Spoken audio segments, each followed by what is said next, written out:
Spirit Switchboard, airing live on the United Public Radio Network, 105.3, New Orleans.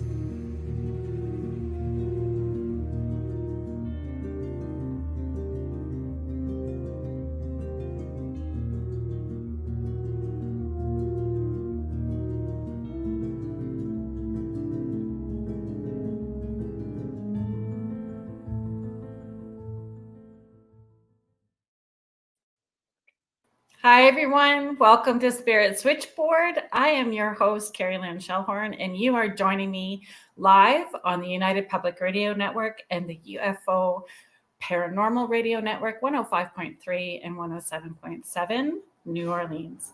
And today on my show, I'm really excited to have this conversation because I think that we've been playing email tag for quite a while.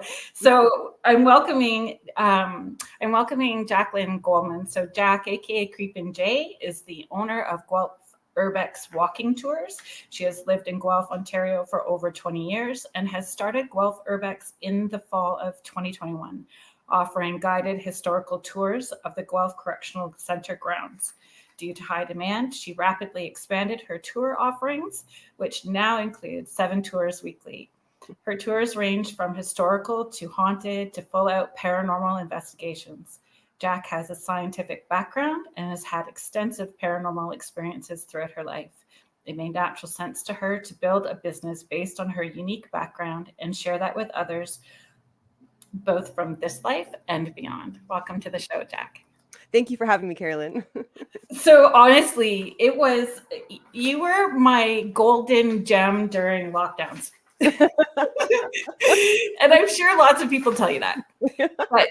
But truly, I honestly needed I needed to get out of my house and I love my adult children, but they're adult children. And I needed out of my space. And if you are local to the Guelph area, everyone is fascinated.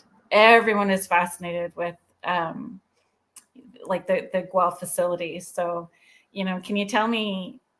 I just want to know how you got started. How Guelph Urbex got started. Well, typically, whenever I travel anywhere, I always stay in a haunted hotel or a place, and then I buy the book of haunted. Whatever random city I'm in, and then I go to all the haunted places. And during COVID lockdowns, I got really frustrated with the fact that I couldn't go to any of those places. So I thought, what about in my own backyard here in Guelph? And my nephew, 15-year-old nephew, was visiting with me, and he noticed on Instagram that I like to take pictures of abandoned buildings, and so he had taken me to like a small closed jail facility where their cottage is, and I was like, well, you got to see the giant jail here in Guelph. And so he started asking me all these questions about it, and I didn't know anything. So I thought to look around to see if anyone was offering tours. And there wasn't. So I thought, I'm already an entrepreneur, so I'm going to just start a new business. And this way, if it's a success, great. If not, then I just learned a lot of really cool history. So that's how it started. But it's a great, the passion, enthusiasm, the knowledge that you bring to the table. It's a brilliant tour. I highly encourage, and I haven't participated yet is the keyword in that sentence. I haven't participated yet with the other offerings that you have, but that was such a brilliant, and it was, I think for me, it was fun for me to be out in a public setting and not have to be me as Carrie Lynn Medium. I was just tucked in the background and having my own experience, right? and observing and watching everyone interacting with you. And I could see people gravitating to you and wanting to share their stories and share their experiences as well too. So have you learned new things in those offerings? Absolutely. From that tour.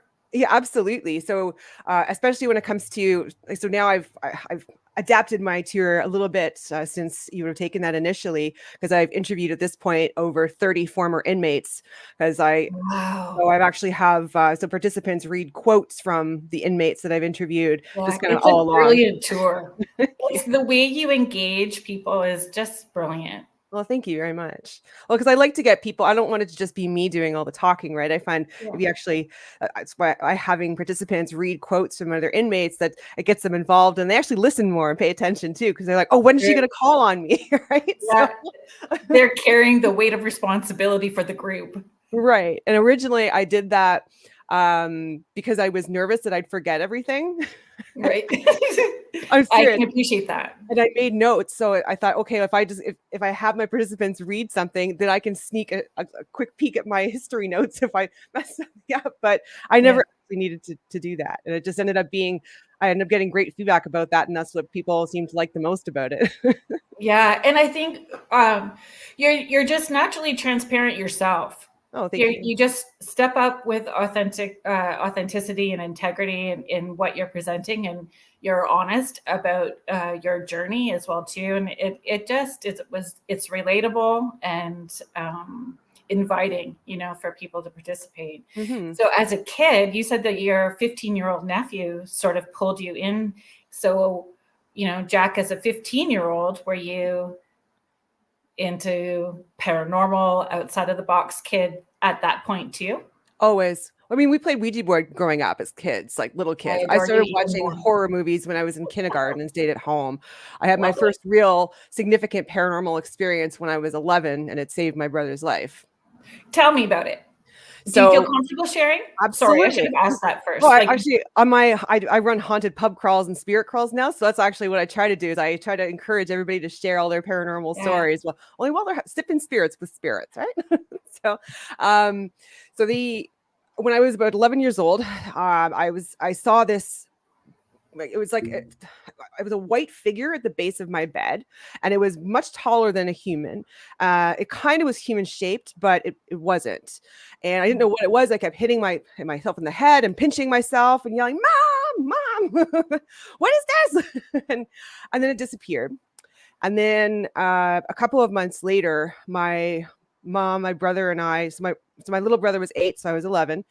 So my mom took us to our grandparents' house in Toronto because we lived in Burlington at the time because my parents were having a fight. And when I was sleeping in the middle of the night, this thing came back. Only this time it reached its hand or whatever it was, and it touched me on the head, and it gave me a vision the next day that we were going to get in a really bad car accident. And my little brother was going to die. So I just tried to shake my head off, and it's like, oh, at 11, that was a dream. Pardon? And you were 11. Yes. So after that, when I woke up in the morning, I started experiencing deja vu. That was just everything that was happening was deja vu. Like it wasn't just a moment of deja vu. I was reliving everything. And at that point, I noticed that my mom was completely drunk. And so I begged my grandparents. I said, please, please don't let mom drive us home. Something really bad's going to happen. And so they said, no, child, you have to go home with your mother. And so it was my little brother's turn to sit in the front seat. And so I just begged him. I didn't want to cause any alarm. So I just said, hey, can you sit in the back middle seat here with me? Because I knew that was the safest spot in the vehicle. And I'm like, if you do that, then, you can have the next 20 car rides in the front seat. So he agreed. And then so as we pull out, my mom, she's driving all over the curb, blows a tire. Nice man puts a spare tire on for us. And then he tells us don't exceed 80 kilometers an hour. And she gets back on the highway. So if you've driven on the QEW from Toronto and around Oakville, there's that Ford Drive, that big bend. And so as we're driving, I'm sitting behind my mom in the back seat, and I'm watching the speedometer 80, 90, 100, 110, 130, 140. And then we hit that Ford Drive and smashed right into the guardrail. My mom was not wearing a seatbelt. She went flying on the other side of the vehicle and went through the windshield. And then I looked in the rearview mirror, and I noticed the cars coming from around the bend couldn't see that we were stopped. So I grabbed my brother when the car was still moving and jumped on the other side of the highway and the other side of the guardrail and got smashed again. And so she was just hanging out on the passenger side of the vehicle outside the windshield. And if my little brother was sitting there, he would have been dead because he was like so small. And miraculously, when we got to the hospital, I assumed that my mother was dead until a police officer came up to me and said that they had to arrest her. And I was like, what? Mom's alive? no idea. And so I never saw this thing ever again. So it's kind of funny because like the funny part about it is that so my brother now, so he's got 2 PhDs in mathematics and he works in he's called it machine learnist. And my mom used to look like Linda Hamilton from Terminator 2. Right. So we just kind of joked that, that was some kind of entity saving him because he's like the John Connor of the future. Right? That's super funny. But that's a lot to unpack. Mm-hmm. It's a lot to unpack. I mean, there's an understanding and compassion in being the oldest in a family where there is that addiction dysfunction as well too, right? And how we take over as a parental role, but that you were so open and aware that whoever or whatever that was able to connect in with you, and unpacking that you were mature enough to trust that that's what it was, because in that family structure you may not have had that validation or encouragement or appreciation. I just thought it was some kind of guardian angel. Right. Or what people would call a guardian angel. Right. Because I find so often people love to talk about spirits and they say like, oh, black evil spirits, but there's a lot of good stuff out there too, right? It's not all bad. Right? Exactly. It doesn't have to be bad. And sometimes those energies that we feel that are intense are their experience that makes it intense, or that they've been trying in so many subtle ways to get our attention, so the only way is to like get intense to make sure that we're paying attention, right? And so you have to be pretty open-minded to what the whole experience is about before making a judgment. But at 11 that you were able to do that. So did that intuitive sense continue to develop, or did it kind of shut down and reemerge at another point in time? No, I guess I've always just been open. So I just, if the universe is sending you some kind of signs, we got to walk around with our eyes open, really. Yeah. I think just so many people just get too caught up in whatever they're doing in the moment that don't realize that, the universe is sending us signs in all sorts of different ways all the time. Yeah. It's subtle. Yeah. Sometimes it's very clear, Yeah. Yeah. But it's not always the big burning bush. No, not at all. It's really not. You just got to put a few things together. Yeah. So originally that started as the historical tour and urban exploring. So, urban exploring is the background that you had in leading up to, when you were going out of town. Can you, talk about it? And I wanted to talk about urban exploring because some of the places that I've investigated just on my personal time, same as you, right? Just because there's an interest in history, there's an interest in having a personal experience, that sort of thing. So I've used the geocaching app quite a bit. I have not tried that. Oh yeah. It has taken me to some really fun places, because when they're hiding that geocache, they're looking for some unique places as well too. So I found some neat like pioneer cemeteries and different locations by using the geocaching app. Oh, very cool.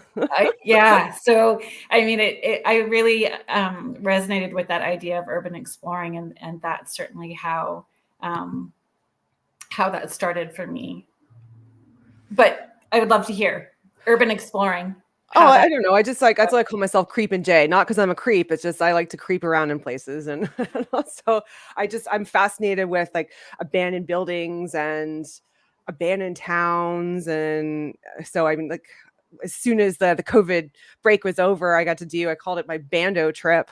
I'm always doing this bando trip. So it was, I did Death Valley, so all in like Nevada, Route 66, and then extraterrestrial highway. And just going from like abandoned town to abandoned town and photographing buildings and not being afraid. And that's fun. Yeah, creeping around. So there's a lot through Northern Ontario too. Have you? I have actually not spent that much time in Northern Ontario. I believe like there's a lot around Sudbury, right?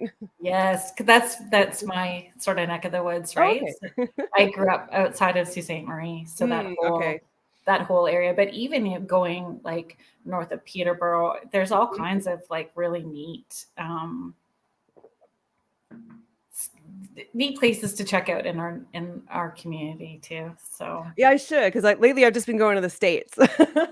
Oh, but there's the history seems to be a little richer. But I think, for what you're doing and digging in, here's some history that people may not have known about. So, I mean, Right. you're a reresearcher and historian at the same time, whether you recognize those Oh, labels. absolutely. Yeah. And Yeah. actually, so a lot of the, I guess with all, because I was going to mention with the correctional center, originally I wanted to do that as a haunted tour, but I couldn't find any ghost stories.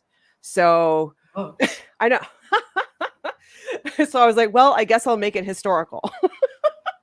So, But as you've gone along, have you gotten well, the yes, stories? because now I started. There is a few Yeah, so now I started doing paranormal investigations at the correctional center at night. So outside.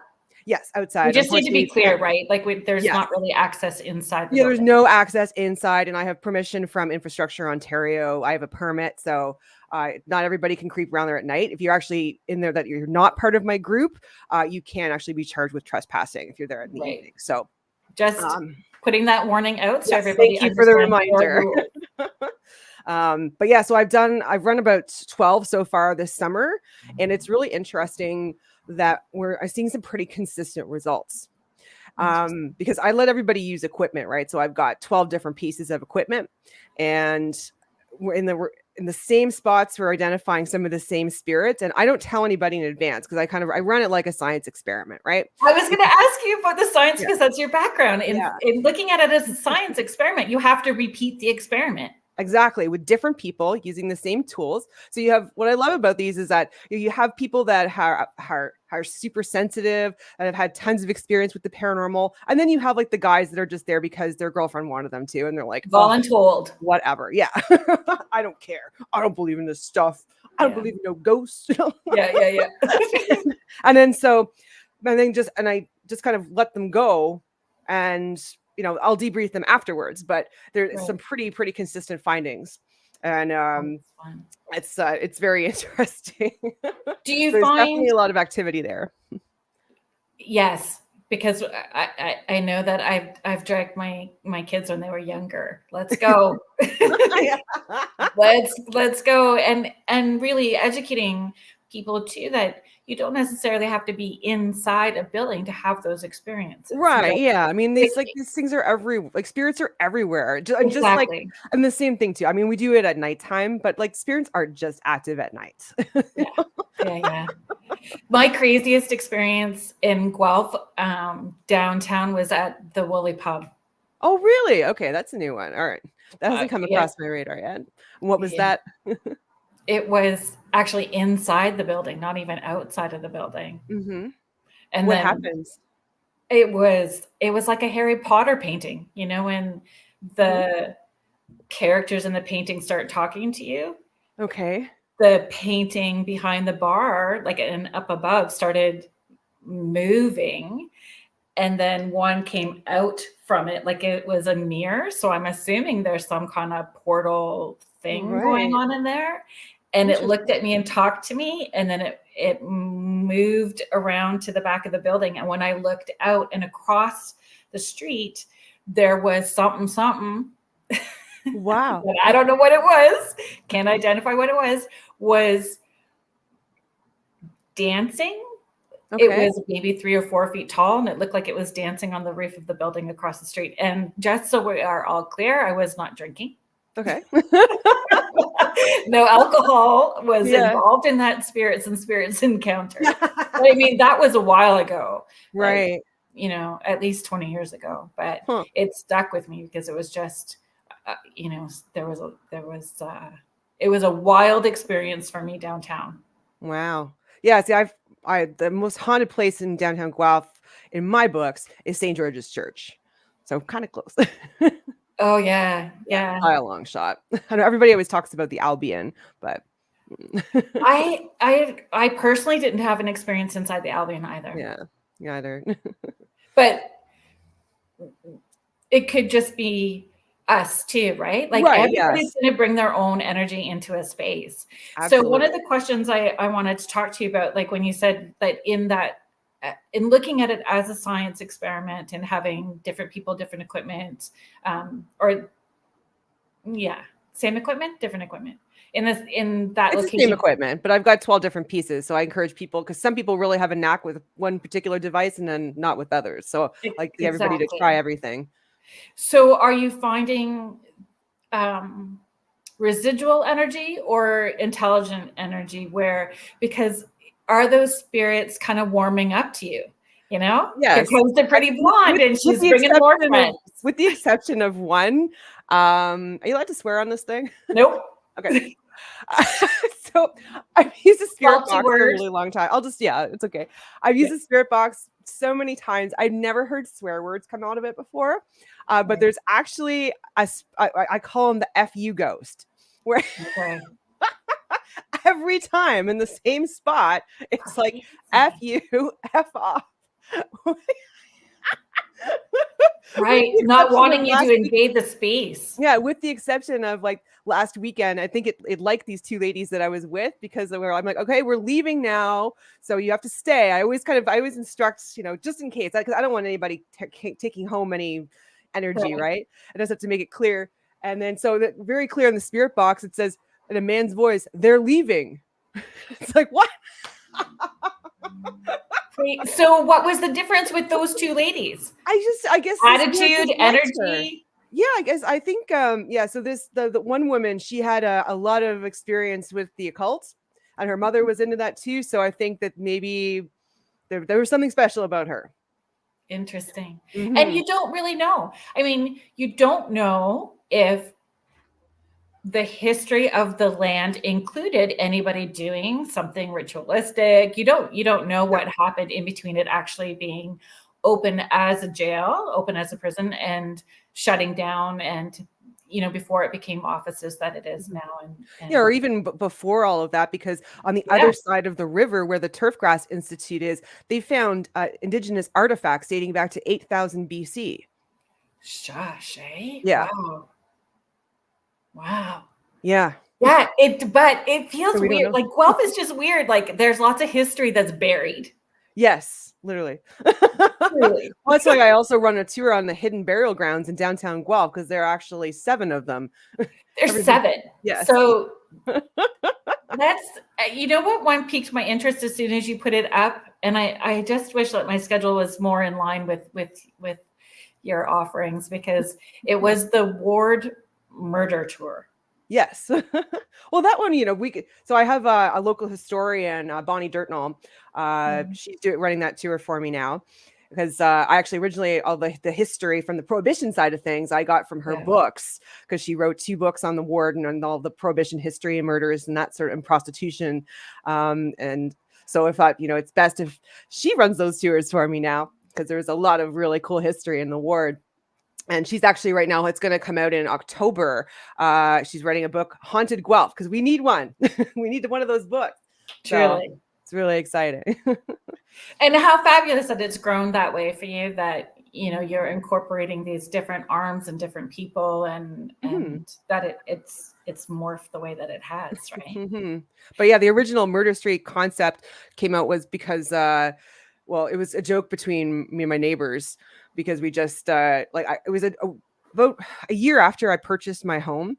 I was just leaving to go to the grocery store, and there's a cop in my driveway, and there's all these cops in the street, and they're telling me to go to the other side of the street. And so I'm like, what's going on? There's like 13 cop cars, ambulances, the SWAT team. And it's like, what is this? And I guess a lady a few doors down from me trying to stab her, or did stab her significant other, and was running barefoot through our backyards. And then as I didn't actually meet the neighbors yet, so this was a great introduction to all of my neighbors. I'm like, oh yeah, well, someone got stabbed and died over there, and someone got stabbed and died over here, and then a few months later, someone else got stabbed and died in the road. And it's like, so we're just joking with my neighbor, it's like, we live in Murder Street. But I love the ward section. It's beautiful. It's so beautiful. And for people like us that are interested in dark history and are energetically sensitive, it's appealing. There's nothing repulsive about it. It's more like, okay, there's a weird little comfort zone that we're going to snuggle right into these stories and share with people. Right? Well, not everybody likes the fact that I run Murder Street tours. There's someone who goes around tearing down all my posters for sure. Wow. But I joke around. I say I'm lowering our property taxes one tour at a time. I mean, it's storytelling though. Yes. And it's not sharing a story that they can't find out on their own. Mm-hmm. Right. You know, like this is just part of the history. What it is. Yeah. It is. It's not made up. Nope. Not a fable. So yeah, I think that happens. Yeah, regardless of what we do, there's going to be somebody that disagrees with it, right? Oh yeah, and you're doing something good if people are disagreeing with you as well, right? Exactly. What kind of tools do you bring? So I've got an EMF reader. I have a spirit box. I have divination rods. I've got a grid pen. I've got a regular thermometer. I've got a thermal camera, pendulum board. I don't usually bring the Ouija board around because it's just a little too big to and carry there's around. some education that has to happen with that for people too, because they seem to be all good with all of the paranormal equipment, but if they see a spirit board, they freak out. So yes.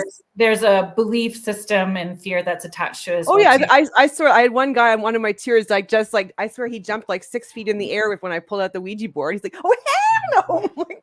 Yeah, and it certainly can be a hot topic. And so, is there an education? Yes. So that you bring to the table and letting people know, like we're opening and closing and we're inviting. How do you approach those? Yeah. So I teach everybody like from ground zero, what everything does, why it's thought to detect what it does, how to interpret it. And then, basically just what kind of questions you can ask, how to guard yourself. And then, if you're feeling, just kind of be aware of your feelings in your environment. And also to be respectful. Very respectful. That's important to me. Yeah. So. And then, like you said, if they have a personal belief system using that, if that's what they feel drawn to do as far as protection, Originally I assumed that everybody knew how to use the Ouija board. So that was actually one I didn't give a lesson on. Yeah. So when I was doing these investigations at Springville, I literally walk over to a table of ladies and they're moving their hands all like this on the board. I'm like, what are you doing? They're like, but that's how it works in the movies. I'm like, no. Yeah. But like that education for people to know that it doesn't matter what tool you are using, whether it's an app on your phone, a Ouija board, the dowsing rods, it's all a tool that's opening up and you're asking to have a personal experience. So understanding the responsibility to that, experience and then closing it properly. So I think make sure no one's bringing anything home. People is so important. Yeah. And then not, and being respectful, because we're going into it's like going into their home. Absolutely. And then especially where sometimes it can get a little unsettling, as if the spirit that we're communicating with doesn't realize that they're dead. Right. And that can get when we did an investigation at St. George's Church and that happened, things went south. I've never seen some like people getting scratched and hair pulled and choked and videos erased off their phone. And it was terrifying. And how did you are you comfortable talking about that experience? So luckily, sorry to interrupt you. I have a question to start with. Sure. Do you feel that it also depends on the energies of the people that are participating? Like, what are they bringing to the table that can also shift an experience for an investigation? Like, we all have energy that's attached to us as well too, like our own divine team or loved ones that are in spirit. And sometimes people have their own intention, whether they're consciously aware of it and express it or a subconscious intention, right? Yes. Yeah, I really think that yeah, like you said, people have different energies, and some people are open, some people are closed, some people just generally attract spirits more. Like I find it quite often when I have a group, like there's usually one or two people that whatever entity is present really gravitates to. And depending on like I was mentioning with the FU ghost, then we have somebody else who, he seems to connect with, and it's a totally different vibe than it was the past many times. So I think absolutely it's what people are bringing to the table. Yeah. So can you share a little bit about how that, Yeah, so at St. started George's off nice and escalated? Yeah, so St. George's Church was rumored to be haunted, like the point where the diocese gave me wanted me to come in and check it out, which is to me is mind-boggling. Wow. So the first night, so I did 2 nights. The first night, everybody was saying that all the equipment was pointing at me. Something was following me. And I'm like, oh no, that's not good. I don't like that. And then the next night, so on both of these nights, for the first time ever, I read the history of this organ tuner who died there. He was crushed by an organ lover, and he's rumored to haunt the place. And so it was the first time his story was ever read aloud. Interesting. Mm-hmm, right? Yeah. So the first night, everything was pointing at me, and then the next night, we went close to where the organ was, or where he died. Like you actually can't access that part of the church right now, but it's close enough. And so then when somebody asked the question, do you know if you're dead? And that's when things went just crazy. And like people were getting hurt and choked and scratched, and it was terrible. So, I mean, so I'm like, okay, let's leave and go in the basement. And then down there, things got even stranger because there was one particular death that happened recently that I was told not to talk about. And I didn't. And everybody, like 2 separate groups, I could hear them describing the event that happened. And so I'm like, you know what? I'm like, okay, I'm calling it. Because this time I made sure to bring sage and Palo Santo, because I like doing both. Because everybody knows sage helps get rid of the negative energy, but I like Palo Santo for inviting positive energy in its place, just so there's no disruption of overall net energy. Right. And nobody told me at the church that anything else happened since that, but that drained me so hard. I was crying when I got home. I felt horrible, and I thought, I'm never doing that again. Oh, I call it a psychic hangover. Like you literally feel like you have a hangover the next day when you. Yeah, it was like for a couple of days. I just felt horrible. Yeah. So yeah, I just kind of like try to make amends. I'm like, I'm so sorry. Well, and that's it, right? And was it not wanting to discuss? Were they needing help or support? And in those moments, if not everybody is able to, or it has the right tools, it would be hard to keep everybody safe and then Right. Do what maybe you're needing to do. Like that was a powerful experience for sure, right? Yeah, I You still seem to attract those. What? Oh, yeah, very strong messages. Yeah. Yeah. I mean, there's more subtle ones too, but yeah, that's intense. Mm-hmm. Do you find so they didn't have any experience after, like No. the church itself didn't? So No. that's interesting. So hopefully, if anything, maybe I did help him move on. Yeah, for sure. Well, definitely you poked a hornet's nest to start with, right? Yeah, big time. Interesting. Mm-hmm. How did was it, because I know for myself, like we start off in this with an interest, right? So we start off with an interest, and it grows and expands just because of the interest, right? Right. So Yeah. the different tours, how did you decide? Because you have one, what's it called? Is it the sip and? Oh yeah, so they alternate on Fridays. So it's sipping spirits with spirits, or so I call it a spirit crawl. So it's a version of a pub crawl, really. And then I have a haunted pub crawl. So I've just been alternating with those. So it's a very similar tour, but just with slightly different stops. Right. Yeah. And do you mind? Do they start with a little drink? Like, how do you manage keeping people and understanding to, like, if you're going to be drinking, it can change the dynamics, right?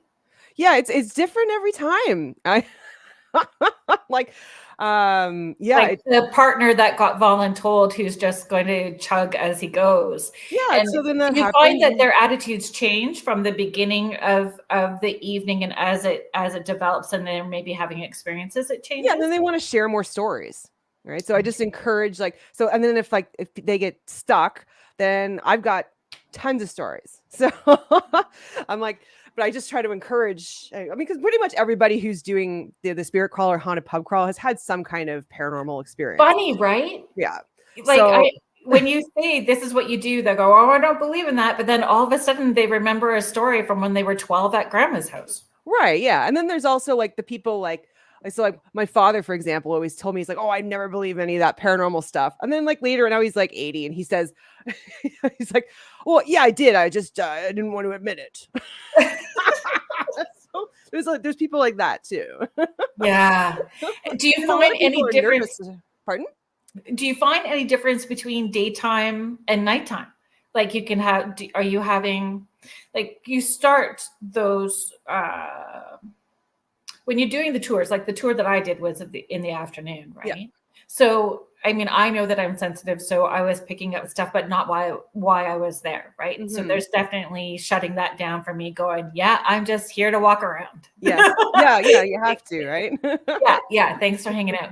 But do you find that the energy shifts between daytime and in the evening, or do you have spirits still showing up and trying to connect, whether it's light out or dark? I think that people, again, if they're watching TV, they have a perceived idea of what it's actually like, or Mhm. what they think it's like, and then the Right. difference in what it actually is. Well, I think like I mean, it has the same. Well, the big difference with the correctional center at night is it's pitch black and it's kind of scary.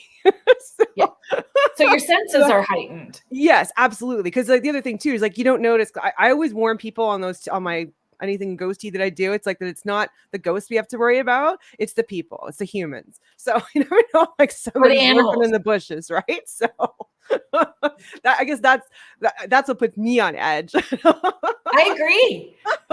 100% I agree. So that yeah, that changes it a bit too.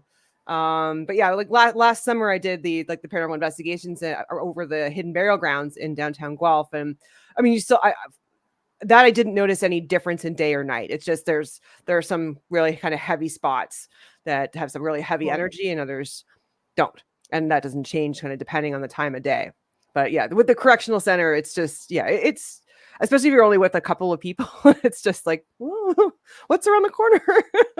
Yeah. And it's so there's no electricity either. So you're not going to get any interference with EMF. So if you Oh, I see, was going to ask if there could be potential contamination, but I mean, it's even though you're going with that scientific background with an open mind, Mhm. uh, I mean, in the end, we all want to have a personal experience, and it still is a personal experience, even if we're trying to have a semi quasi professional investigation. Right. Yeah, exactly. It's just even because even some people are just like, wow, I get to actually see what this equipment does and how to use it or use it myself. I've seen it on TV shows, but wow, Yeah. cool. And it's So inspiring people to have a sense of wonder. yeah, exactly. Right. Yeah, to play and Yes. and and explore. Well, yeah, that was Jaclyn, actually one of the reasons why I ended up doing these is because I played this game with my boyfriend at the time called Phasmophobia. I don't know it. Tell me about it. It's like a ghost hunting game. So Oh, I think that my daughter actually told me about this. yeah. So it's like it's a game on Steam, right? And so I used to What? play this with my boyfriend like from a long time ago. And he like so I was like, oh, I'm just as a joke, I'm gonna buy an EMF reader. Oh, okay, I'm gonna get a spirit box. I'm bored. I'm like, let's go out and play.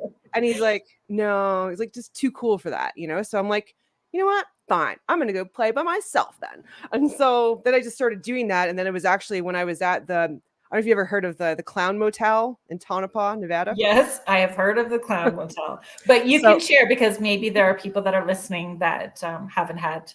it's supposed to be the most haunted motel in definitely America, but also possibly North America. So it's it's a creepy clown motel. It's actually not as creepy. If you hate clowns, you'll really get creeped out. And it's right next to the creepiest cemetery of all time. Like you try to take a photo of the cemetery that's right next to it, and it looks like you apply a filter. It's just, it's so spooky. Yeah, And I'm all so, about the cemeteries. yeah. I'm really drawn to checking cemeteries out. So I ended up, so when I was out there, well, by myself, of course, getting into trouble. And then I see these guys out in the cemetery say, "Oh, hey, my EMF reader broke." And so I was like, "Oh, hey, I have one." And so it turns out they were filming a ghost show. So they're like, "Will you help us in our investigation?" And I'm like, "Yes, I will." And so when I was doing my intro, it probably didn't actually ever make it to TV, but when I was doing my intro, I was like, "Okay, well, and now coming to Guelph soon on Guelph Urbex Walking Tours, paranormal investigations." So then I just came home and started offering them here. Oh, that's awesome. Right?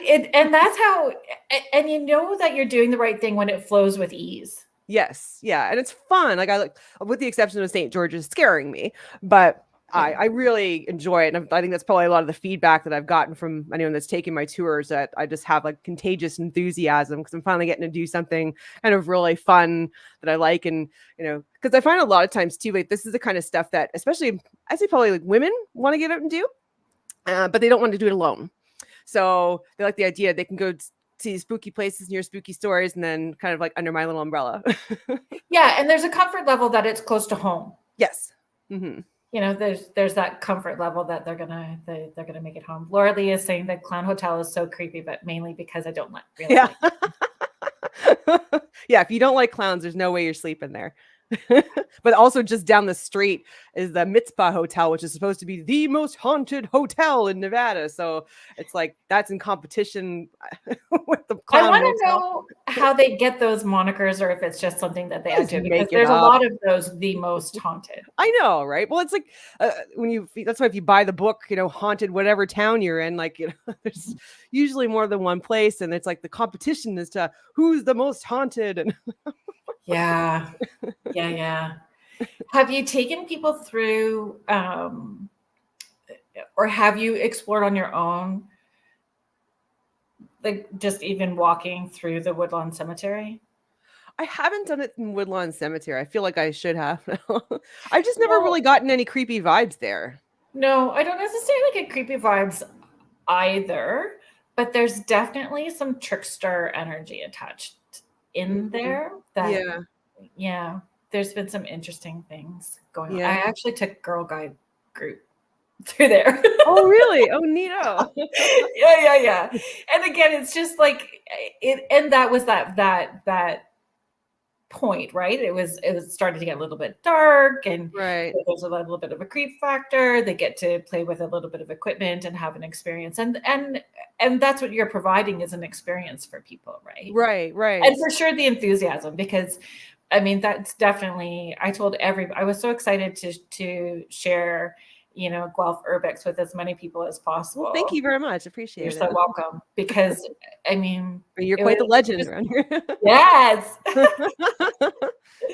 Yes. An urban legend. But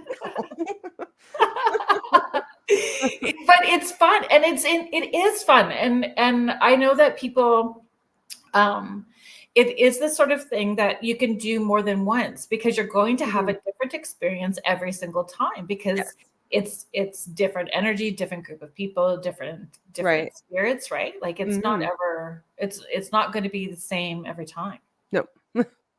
For you either, right? And no, it's not. What makes it exciting. Mm-hmm. Yeah, it's just really neat to, just like I said, watching people with, different levels of skepticism get together, and skepticism and interest, and see what happens. Right. You collect the stories? Like, do you keep a journal? And, I guess that's that scientific mind as well too, right? Yes, right. Well, because even when I did the investigations at Spring Mill Distillery last year, there was supposedly a spirit haunting the women's washroom, and then another spirit on the main floor. But through 6 investigations, we confirmed the name and age and identity of the people who were there. That's brilliant. And of course, I didn't say anything to anybody until after, right? Right. So now they can acknowledge who's hanging out in the bathroom. Yeah. So have you had different locations reach out to you and ask to be included in what you're offering? I have, and then just for different reasons, it didn't turn out. I was really hoping to do the Godrich jail, actually. Yes, you and me But both. It's very challenging to get people to they email back and forth and then they stop. yeah, that's what happened. And I'm like, okay, I'm like, Yeah. I guarantee I have a group of people from Guelph, and I'm like, I'm ready to rent a bus. Yes. Like, we'll go. And it's like, well, we don't have the staff. I'm like, oh, bummer. Like, maybe next year. I'm like this could be gangbusters, you know? I just keep sending the same email thinking that if I'm the little kid that's like in the back of the car going, how about now? How about Yeah. now? How about now? That eventually they'll get tired of me and just say yes. Right? Squeaky wheel gets the I'm grease. probably in a folder that goes, do not respond. Right. Yeah. Irritating child shoved into this big folder. Yeah, it's me again. Yeah. Hey. Yes. And I've tried to format it in so many different ways, my email, you know. I know. Mm. Because they do. We respond, like there is an engagement and then Right. it stops right at the, like, I'm about to get my yes or no to my date. Right. And then I get ghosted. Oh, no. Literally ghosted. Oh, Yeah. too bad. So would there be other places like that you like on a bucket list for you, locally or not? I mean, so I've had It's a lot of work to organize a tour outside of town. Yes, it would be. But I'm also thinking, like, you know, because the connections with Guelph and Godrich, that it was a possibility if Godrich would be on board that I'd expand that way and become G to G Urbex Walking Tours. Is what I was thinking. So, if anybody in that area, right, reach out. And then with Stratford in the middle, so I think that would be so I was looking at that as a potential expansion. Yeah. And I think too, it's sometimes when we have a creative thought process as well too, kind of keeping things tucked in our back pocket until we have enough of the things in place before we share too, right? Like, right. And but yeah, there's a lot of places in town that are haunted, but to make like I've had some people working at the boathouse inquire if I could do an investigation there, but I think that would just probably be more of a private investigation rather than have it as an event. So I mean, I like the correctional center, but it's like in the dark, it's sometimes like herding cats. Like, hey, where'd you go, Marco? Yeah, right. So I have a whistle now.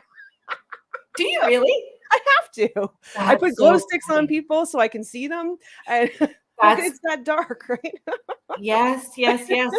But I mean, that probably adds to and makes them laugh, right? Because I find, you know, if you can add a little bit of humor into what you're doing, it helps them relax a little bit, and then they're having more of an experience. Except when I get scared. And oh no, that happened a couple weeks ago. I was just with two ladies, right? And whereas we're approaching the superintendent's house, I was like, "Oh, my app's getting something. This the same spirit. He's back." And so as this is happening, there's something in the trees above me, and so I just go, "Ah!" I ran away. And they're standing there like, "Jaclyn, what were you just gonna leave us?" I'm like, no. Did you not have your own, you know, glow stick tied to you? Follow the glow stick. Yeah, they just need, you need. And I usually I'll have with bigger groups. I have a little skull head that lights up, so that way people know which one's me, because it's really that pitch black. Yeah. So if somebody's turned around and has a glow stick on, like, I don't know if they're in my group or not. I have to see the glow stick. So Michelle Plummer's just saying these girls are on a roll with the puns. We're gonna have fun and a good pun, right? Mm-hmm. And that's interesting. That's really good that you have yours is something that's different, right? It's to identify you separately from the group. And then my thought was too, like, what if you ended up with some glowing orange orb too, right? Then how are you identifying? Right. Well, actually, lights in the sky. Yeah. Well, actually, we thought we captured a whole bunch of orbs there a couple of weeks ago. So, okay, talk to me about orbs, because orbs are a thing. Orbs can be a heated conversation as well too. Right. So, I'm impartial. yeah, I'm I'm not sure open-minded. I'm not entirely sold on them. Like, I'm probably more inclined to just think that there are some sort of artifact, whether it was, moisture in the air or bugs or something like that. But I have seen some videos where I thought, wow, that's Yeah, me that's too. something supernatural. I, Um, I think that I'm comfortable enough to say that I still am learning. Like, I'm still needing to be educated and have enough experiences before I feel confident. I would never say I'm an expert about anything, oh yeah, not me either. because I just don't know. But Right. I have that same sense of wonder. But definitely, I guess orbs would be that scientific experiment to play around with at the correctional grounds, like staying Hmm. time of night, different Different day, or camera, yeah, lenses, cameras, and yeah, seeing what happens. and that's what Or I'm trying doing to that do. shout out, right? Hey, if Yeah. you're here, show up like an orb and see what Right. happens, right? Yeah. Yeah, so that's what I've been trying to do since that happened. So I tried with my camera, and I'm trying with like my phone camera. I'm trying with just a few other things, and to see if I can verify it. Or yeah, yeah. But And nothing, eh? well, haven't yet. So this was so I've only done 2 since then. So Right, right. don't know. Hard to say. So if anybody's interested, there's some research that needs to be done. Yes. So our main mission with the correctional center is to try to find the burials, because I'm convinced that people were buried on site there. And with the dowsing rods, it's not kind of pointed a direction? Oh no, we've identified many Oh, very cool. locations. Yes. So in all the same spots too, which is interesting, because usually you would have some sort of mass grave in a local cemetery or even on site, and Right. Guelph doesn't have one. And we know for a fact that many inmates did die there. And has any like former correctional officers reached out? Yes. I actually had one former correctional officer she was absolutely certain she connected with the spirit of an inmate who committed suicide there. Oh. And it got very emotional for her. Did she reach out as part of like outside of a tour, or did she participate in a tour? It was in a tour. Wow. Yeah. You really don't know who's signing up. Oh no. Like, I mean, like, it's like when I do the just the historical tours at the correctional center during the day, I always ask up front, do you have any direct experience with the correctional center? Be it, did you work here, know someone who worked here, were incarcerated here, or knew someone who was incarcerated here? Usually the latter they tell me after the tour, and then I'll interview them. But actually for the paranormal investigations at the correctional center, I've had a lot of former guards come along, And which I find is very interesting. Right. Do they share if they had experiences? Yes. During their time there? Yes. And I that's very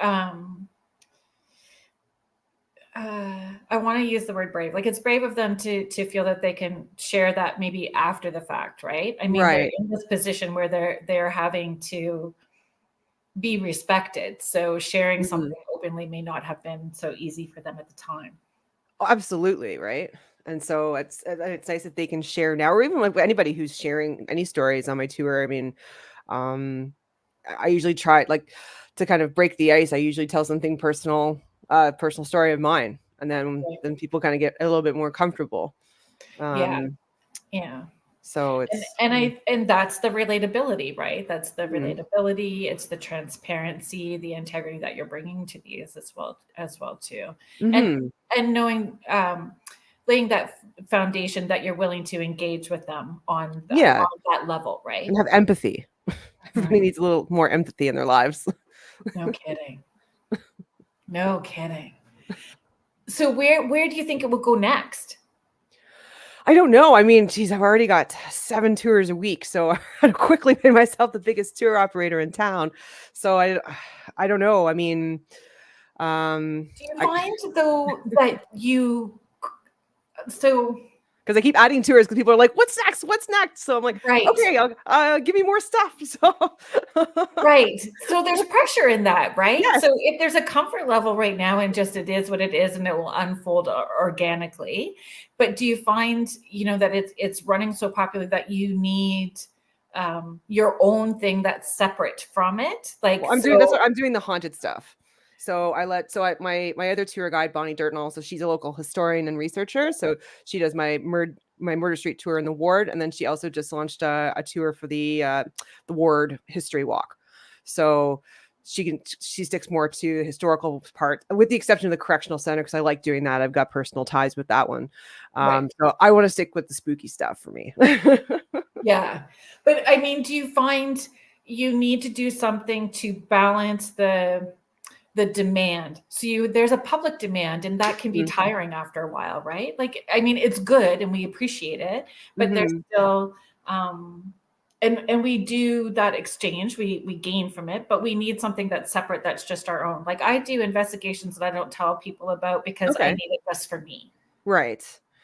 Well, I Do mean, you I find have the another same? business that's completely unrelated to this. So it's Right. like the complete polar opposite.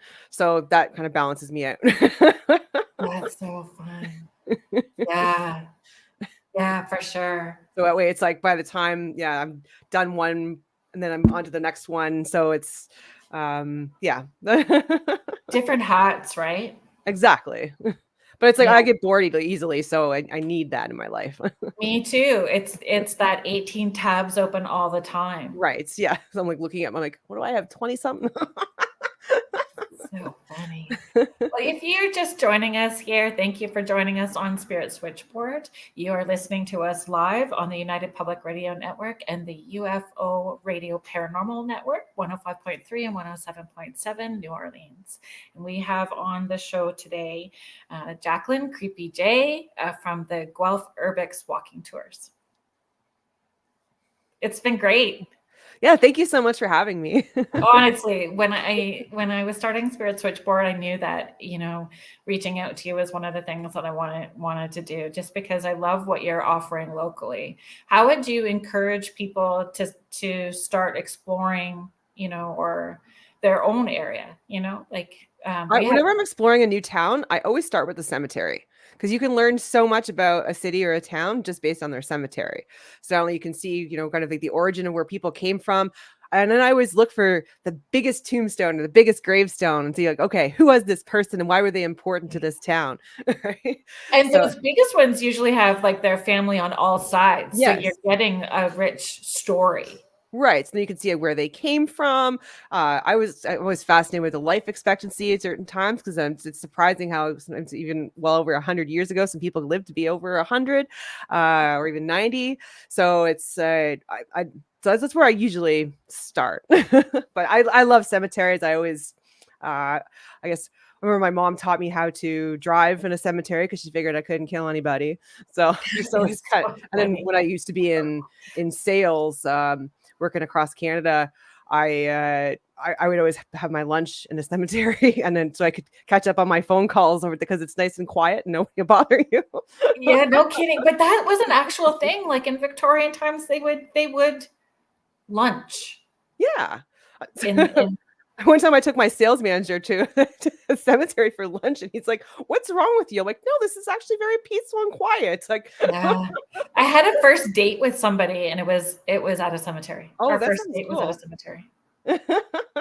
Mhm. Great date Yeah, idea. it didn't really pan out, but it was still a fun first date. Yeah. But yeah, Because in terms of like exploration though, I always just make sure, like, number one thing when you're doing urban exploration is not to trespass. yeah, So I always call it that I do urban exploration with permission. So if there's some exactly. And yeah, can't so stress there's that enough, right? yeah, exactly. Because everybody thinks like, oh, urbexing, you're trespassing, that, and a lot of people do. But that's obviously illegal, and you can go to jail for that. So with some places like there's historically like haunted farmhouse just south of Elora, and I'm like, you know what? I'm just gonna reach out to the owner. So I looked up the land deed, 'cause that's something you can do too if you don't want to just go knock on their door. Because sometimes I don't like to knock on people's doors, because people don't really do that in the country, so you might get shot. Well, Yeah, there's that. And again, there's a respect level because some people, whatever their history is, they may not feel comfortable saying no in person to somebody, True. Yeah. they So may. also sometimes too, like if I'm creeping around in my car, like my mom used to call it a bad man car because I drive a black Dodge Challenger, so with tinted windows, so somebody might think like, oh, it's a bad man coming or something, right? I don't know. Right. So yeah, I just would Here like comes Creepin J. Right? It's like, really, I'm not that scary.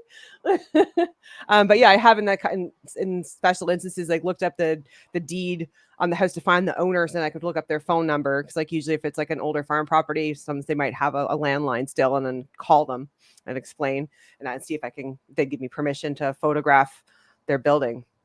Right. Michelle is just saying your calling as a comedian, Jay. You're hilarious. I don't know about that, but thank you. I'm sure it's not the first time that you've been told that. Not a comedian, though. Really, eh? No. That's fun, though.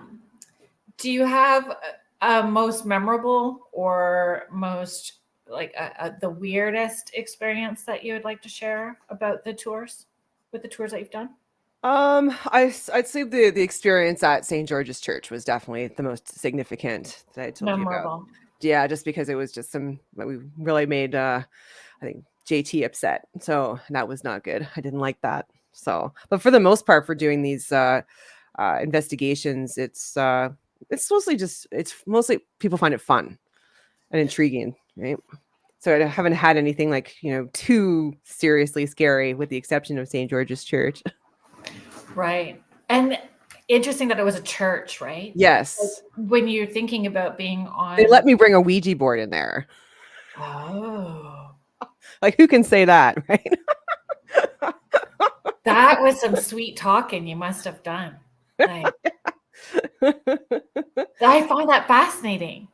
Yeah. But, I find it depends on who the person is that you're talking to as well, too. Because I have worked in places that were literally protesting about me working from their place. Really? I'm not surprised. Some people are so... Yeah, the Catholic community really... Yeah. Sure thought I had... Yeah, Roman Catholic's very different. Like I grew up Roman Catholic, and it's very different. So everybody's like, "Oh, can you get into Church of Our Lady to do an investigation?" I'm like, "That's never going to happen, ever." Do you think so? No way. I mean, like I've gone around their parking lot and everything, but where the graveyard around the museum. Oh, the museum. Okay, so Bonnie, who runs my ward tour, my Murder Street tour, so she's working on a book called Haunted Guelph that's coming out shortly, and so she was trying to talk with City Hall, the Civic Museum, about their history of any hauntings, and they said that they don't want to be associated with knowing that they're haunted. Yeah, there's lots. I mean, I have definitely come across that same experience, right? And not wanting that moniker attached to them and not wanting to be known for that. Right. And I respect that. At the same time, those stories are still there. So those people are having personal experiences and sharing those stories. It's how we hear about them, right? It's absolutely. I mean, so far for all of for the haunted pub crawl and the spirit crawl, and all the different bars and restaurants we go to downtown, like pretty much everybody was like, "Oh yeah, I got a story," or "Oh yeah," and they want to be a part of it, right? Yeah, and there's lots. I just added my story to it, right? Yeah. So I didn't know. Yeah, I don't even know what it was. Like I don't know what that was. Right. That I saw dancing across the street. Because it was wild. It was not a person. Wow. I was not drinking, nor was I taking drugs. Oh, you've already said that. Yeah. Yeah. I need to be adamant about that. I'm kind of scared about all that because I have such control issues. Like it's a big deal when you say that you're talking to spirits for a living, right? Like this is and that you have this ability. So that must be kind of draining on you too, unless you don't protect yourself. Yeah, and super mindful of the choices that I make, especially out in public. Right. Yeah, I can imagine. Right. So I don't know. The weird stuff, I'm like, the weirder the better. Yeah. The weirder the better. Like, yeah. You want things to move, or you want those big experiences. Like we want to have those big personal experiences for sure. Organically though, not to be looking for it. Because whenever I go into a place where I know is haunted, I purposely, like, for example, like Greyfriars Kirkyard in Edinburgh, Scotland. I knew how haunted that was, but so I'm like, you know what? I'm not going to read about this until after, because I don't want to draw the attention of any angry spirits that are hanging around here in this graveyard. So yeah, read about it after. Yeah, but sometimes that's really good, right? So you're going in Protecting myself. Well, it's protection, and to have an honest first experience. Absolutely. Yeah, because then you're not biased and attracting energy, because then you're not looking for anything. Because I find if you're told something's there, then you're gonna have to be biased in some way, Yeah. right? And then you might be attracting energy from something else. Exactly. But I find too, like, so do you get people to introduce themselves? Yes. Yeah. And have the names come up? Have names been said back to you guys? In some cases, like, so for example, like we identified the name of the spirit that haunts the women's washroom in the second floor of Spring Mill Distillery. Right. So because the same name came up over and over again, and how old it was. So, and then we also made another ID at the correctional center in one spot as well. So where it's the same name that keeps coming up over the spirit box. So, but yeah, so I always just try to encourage everybody that's on my investigations to introduce themselves as well, because I think that's really important. And then to say goodbye. Exactly, right? So it's introducing themselves. Thank you, Catherine, for joining us. Thanks for listening in to Spirit Switchboard and being here today. And I think it's shocking to people when they hear their own personal name being said by a spirit, it wigs them out right away. Yes. Well, I've gotten it a lot where, especially because I've gone back to the correctional center a few times, where it's like, "Hey, Jack," or "Hey, Jay," and it's like, "Oh, hi." Yeah, recognizes me. Well, and that's what I was curious about. Like, if they befriend you, right? So they, there's probably some that look forward to those tours, and others that tell us to F off, and those that tell you to F off. Yeah, but it could be just curmudgeony, right? Like that's their. Well, I don't know. I wonder if you'll I hope that you get to know more about that story. Like, I hope that story unfolds more. Yeah, well, I'll be doing lots more investigations until the end of October there, so. Yeah, and that's what happens, right? We're starting to head into that spooky season. Right, yeah, where the veil is the thinnest. That term kind of bothers me, and I don't know why. Sorry. No, it's all good. I don't know what it is about it though, because I'm like, it's always there. So is it and I know that there's a reason behind it. There's supposed to be a reason behind it, but I mean, if you're always in that same spot with people, we're kind of opening that veil up anyway, Right. Like, yeah. I don't know. I was just saying that because it's a saying. Yeah, if it's just that collective. What are some of the ways that people can connect with you and find you? So probably just through our website. That's www.guelphurbex.com. So that's GUELPHURBEX.com. So that we have all of our tours and descriptions there, and so you can book and buy tickets as well. You can also connect with us on Facebook on Guelph Urbex, and then on Instagram as well under the same handle. And then we're also on Twitter or Zitter, whatever you want to call it now, as Urbex Guelph. Yeah. And you can book the tours, and you do private tours too, right? So it's not just I can. Yes, I can. I do take bookings for private tours as well. Yeah, that's awesome. This has been fabulous, Jack. Yeah, it's been great. Thank you so much for having me. Yeah, no, I was really looking forward to the conversations, and because people don't necessarily realize what's in their back door. Right, and there's so much cool history here. Because even too, like, that reason why I started doing this, because like I said, I would go to when I go to other cities or towns, I always look up all the haunted stuff or interesting history that I find interesting. And I was like, you know what? There's a kind of a gap here in Guelph, and I'm stuck here in Guelph because of COVID. And there's lots of, and then I'm like, wow, there's lots of cool stuff about this city. And so I'm like, you know what? Share it in the form of tours. Yeah. Yeah, it is. There's such a rich history, especially through the ward section as well too. Yes. I'm on Waterloo, so. Oh, nice. Yeah. I'm on Murder Street. The dodgy end. I'm the dodgy end of Waterloo. Nice. But I would like to get into those tunnels. Like, oh, doesn't everybody? Yes. It's almost impossible. There's tunnels everywhere though, like all under town, under the main city. The reformatory too also has tunnels underneath it. The university does. The manor. Yeah. So everywhere, but I think the only people that can actually get into any of the tunnels, if they're functional right now, is the people in planning and public works. We need to make friends. Yeah, right. I've been fired from the municipal government before, so won't be me. Yeah, that's a story for another time. Absolutely. I know that you have to run because you're actually giving a tour tonight. Is it a tour? Yeah, so I do. Yeah, so I got to have some dinner quick because I got to run to do my spirit crawl tonight at 7:00. So that's super fun. Well, I hope that you guys have an awesome spirited time. Spirited yeah. I love it. I love a good pun, and I love having fun, and I love history. Like everything that you're offering is just brilliant. Hopefully you can come out on one of my tours sometime, or just we can do a private one too.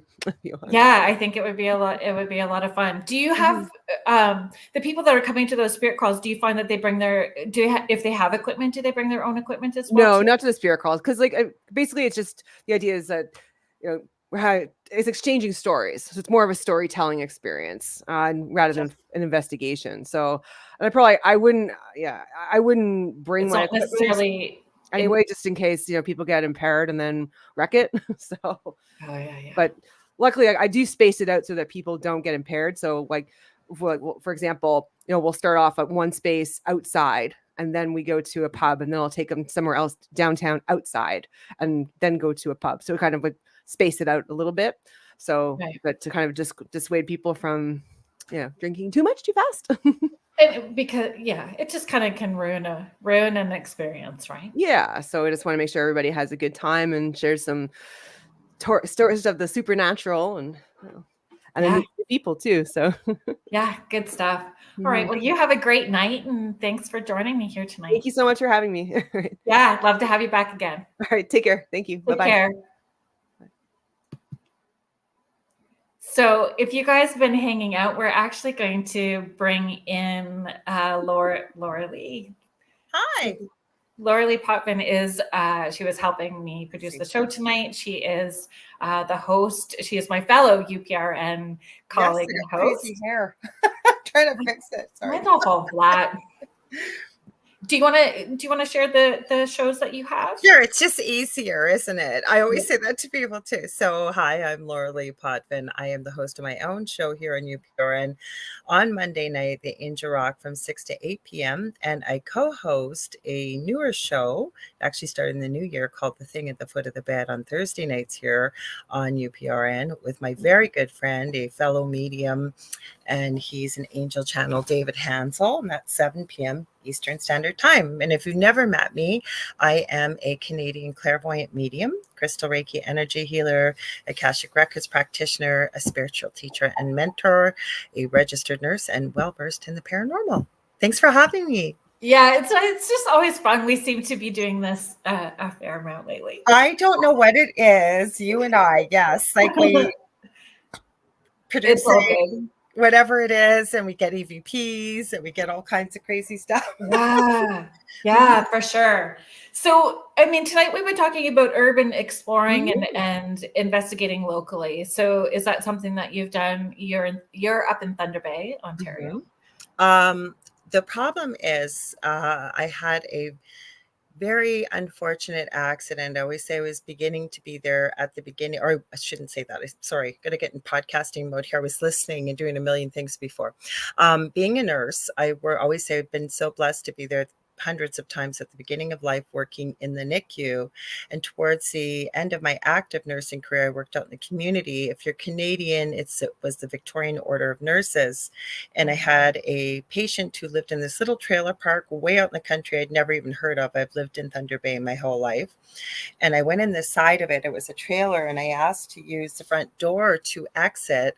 It was closer to my car. And as I stepped out, there was a huge hole in the front landing, and I fell through and shattered all my discs. So, with that being said, my activity is very, very limited. I actually walk with a cane when I'm out. I don't like to, because I would love to explore and go all over. I was very active before I hurt my back, but I do know a lot about Thunder Bay and the activity here. And we've talked about this before, off and on there. Personally. Well, there's so much here. Now, for those of you who may not know where Thunder Bay is, and we bond to with having both of us our origins in Northern Ontario in Canada, we are right on the shores of Lake Superior, which is one of the 5 greatest Great Lakes in North America. And it's almost smack dab in the middle of Canada. We're about 40 minutes away from the Minnesota-US border, and about 6.5 hours north of Minneapolis, Minnesota, trying to get a picture. But I can tell you, we have everything known to God. UFOs, Bigfoot.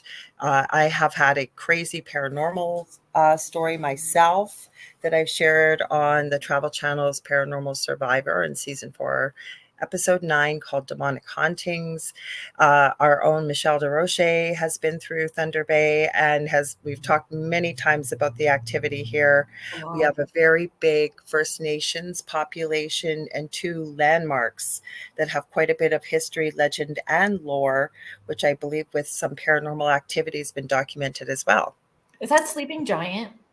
Yes, the sleeping giant, which is known as the legend of Gijigumi or Nanabiju, depending on the main First Nations group would be Ojibwe here.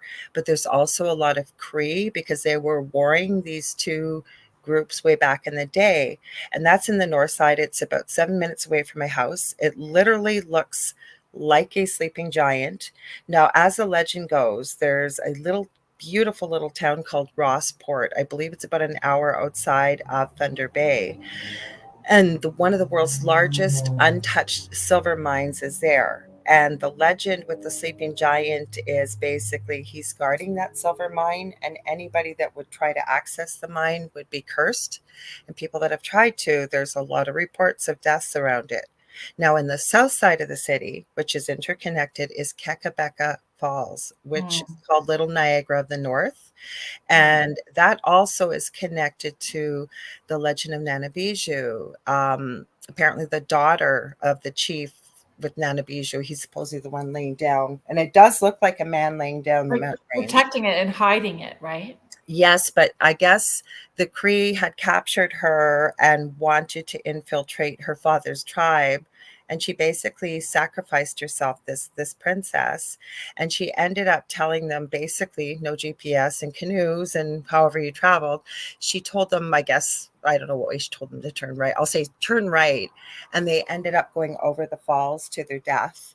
And people say, no, I've never seen this, but people have reported that when the sun is just right, you supposedly can see her standing at the bottom of the falls still.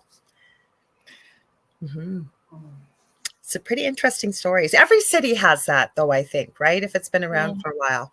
Wow. Every city's going to have a woman in white somewhere, because there's always a woman in white. They never say in white, though. Like, she literally has long, I've done it a few times because I talk about this lots on my own shows. So I've got a couple write-ups, and I'll read the story with all the details. But as I've heard it reported, like, she's got this long, black, beautiful hair, some say in a braid, some say in 2 braids, typical clothing of what a First Nations woman would have worn back then, and being royalty.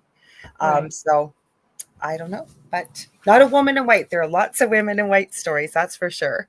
I just want to know, why is always a woman in white?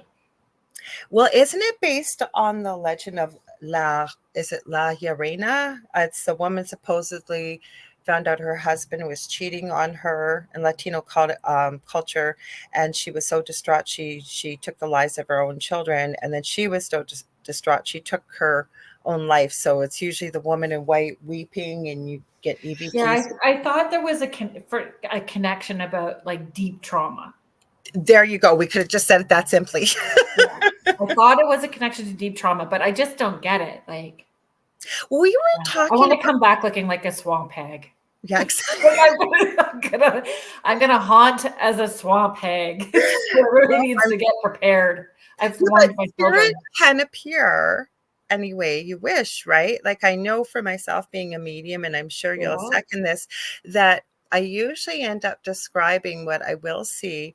They may show me, say they died in at a really advanced stage, you know, what they look like as they pass. But then throughout the rest of the conversation, say I'm doing a reading, they usually appear to me when they felt the best in their life. Like For they sure. felt like they looked the most beautiful or handsome and healthy and whole. You find that too?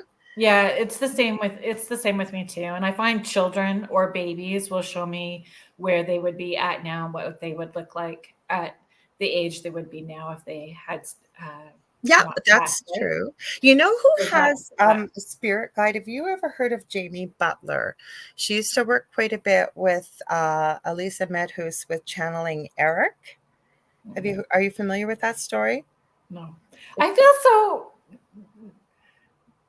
I feel like I sound like I don't play nice in the sandbox because I don't know who a lot of people are, but I really do play nice in the sandbox. I'm just really in my lane. Who was I telling about you today? Some lady. She's lovely. It was a former guest I had that was Canadian on, even though we broadcast from New Orleans, we have hosts from all over the network. And I guess a former guest had told her to contact me to ask me if this particular not ours, a different network, was legitimate. And I said, I have no idea. I'm sorry. And we got talking, and I said I was going to be producing your show and just how lovely you are. But now that I think of it, it was a friend. I think it was one of my friends. And I was saying, from the minute you said hello, I went, oh, I just love this lady. I love her energy. Thanks. Hi, Michelle. She says, hey, Laura Lee, hanging out. Thank you. That's so nice of you. I'm so glad to hang out with all of you. Right. What about the lady in white? I wanted to ask you this and see what your thoughts are. So David and I told you this before we went live. So David, my co-host on Thursday nights, he's in the US, actually North Carolina. And he was on a podcast of one that I've been on many times. It's called Talking with the Source. And he was on last Sunday. And those boys are all paranormal investigators. So while they were live, David got this massive shadow behind him. And it was just so weird that he got this, right? And we also talk about Nuke's Top 5 a lot because I love that YouTube show, because people send in their videos, and the host is quite a bit of a skeptic. Like, he never tells you what to think. He'll always say, is it all just an elaborate hoax? You decide. There was such a clear classic video clip of Hat Man or Shadow Man. And that's where they wear that flat fedora. I know you'll know, but for anybody listening, you know, and then it's almost like a rain slicker down to their knees, and it's black. It's a black shadow. So we were talking about this last night, kind of like the woman in white. Why, when people see not just shadow people, but the Hat Man in particular, he's always got the same hat, same outline of like I call it a slicker, but it could be like an overcoat to his knees. Why do we see that all? And people report it all over the world. Like, why does it happen that way? Do you think that the spirits are presenting in a way that they believe people are most going to be receptive to that? That's what David did. Okay, so my own particular experience, we had 4 main spirits. Not one person in my family knew about Hat Man or Shadow Man at all. And we never told one another right away. It would be like when you go into bed at night, you talk to your partner, like, you're not going to believe what I saw. And then we're finishing each other's sentences. I have a son with severe autism. He would get the words out. My older son would get the words out. We were all seeing the same thing. And my friend, Heidi Hollis, she used to be on this network. She's now on Coast to Coast AM. She's actually trademarked Hat Man or Shadow Man, because she's the one that really kind of came out with it quite a few years ago. She's not the only one that's seen him, but she's done a bulk of her work about it. And David said this last night. What if it's presenting the way people want to see it? But I can tell you, I wasn't looking for Shadow Man or Hat Man, and nor was anybody else. But if you've heard, I guess you're saying that I never heard of it. I looked it up. Like, what is this thing? Never mind. I've never heard of somebody having a wonderful, positive experience with this particular individual or entity, if you will. Interesting. I mean, I've had spirits come in where I'm like, yeah, that doesn't work for me. You better come back a different. Don't come back. Don't let the door hit you on the butt as you exit. Oh yeah. I'm like, this currently doesn't do it for me. Sorry. Yeah, sorry. Try so and so down the lane. Well, not even so much go somewhere else, but I mean, I'll just say. So, like, I had an experience where Archangel Michael came in, and I was not raised with religion, raised with religion at all. And Archangel Michael presented, but he presented in a way that I feel most people would see him depicted, right? He looked like a Californian surfer with blonde hair. We had almost this conversation last night. I can't wait to hear what you have to say. This flaming sword and everything else. I'm like, I need I need the different version. So he presented in a different version. So I've always had that thought, like, if they're meant to interact with you, if it's spirit guides or a spirit that's needing, and we're not going to be receptive to working with them if we're not comfortable. And I agree. Hi, Howie. We've got Ed Odell here. He owns the Riff Network. I always give him a shout out. He's got his own show, Ryan Effect. Make sure to check it out. Hi, Howie.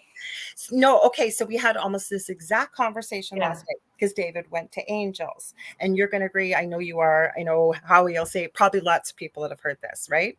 And I always say to people, if it's something positive or loving or a former family member there, because you'll get people saying, is this my grandmother or is this my, beloved loved one?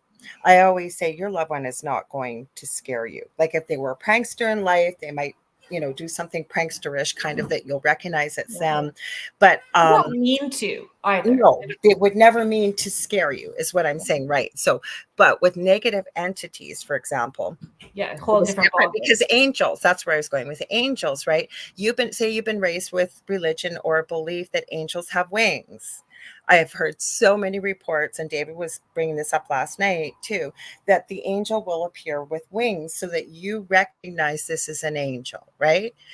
But I was talking about something dark. Like, why is this dark thing showing up? And I'm sure there aren't people that know who Shadow Man or Hat Man is, but he's appearing the same way unless it's... But that's still tapping into the collective, right? So many people have had that same... So if you were going to do a Google search, then you would have found that same...